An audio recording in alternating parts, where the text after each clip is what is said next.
Elle était attendue pour cadrer le grand débat national. La lettre du président de la République a donné des détails sur son contenu.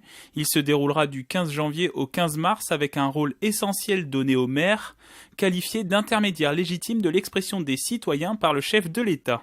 Avant d'être maire, je suis aussi un citoyen comme tout le monde.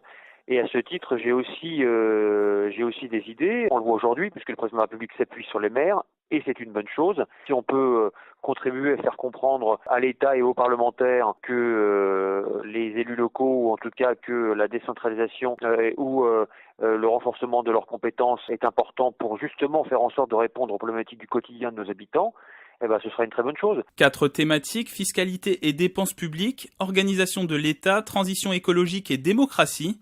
Précisant qu'il n'y aura pas de thème interdit, Emmanuel Macron ajoute plusieurs questions. Quels impôts faut-il à vos yeux baisser en priorité ? Faut-il renforcer la décentralisation et donner plus de pouvoir de décision et d'action au plus près des citoyens ? Quelles propositions concrètes feriez-vous pour accélérer notre transition environnementale ? Ou faut-il reconnaître le vote blanc ? Je pense que je suis vraiment dans le flou. Aussi stratégique puisse-t-elle être, cette lettre, je trouve que c'est une bonne chose, c'est un bon début. Maintenant, je suis assez sceptique. Qu'est-ce qui va se passer pendant ce débat ?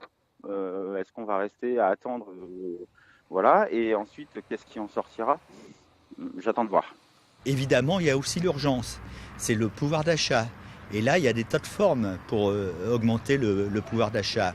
Ça peut être une hausse des salaires, ça peut être aussi une baisse de la TVA ou voire la TVA à taux zéro sur des produits de première nécessité. Interrogation aussi du côté de certains élus yvelinois comme la sénatrice Sophie Primas sur les questions soulevées par le président de la République et sur l'organisation du débat, comme le conseiller départemental Yves Vandeval douteux sur la finalité.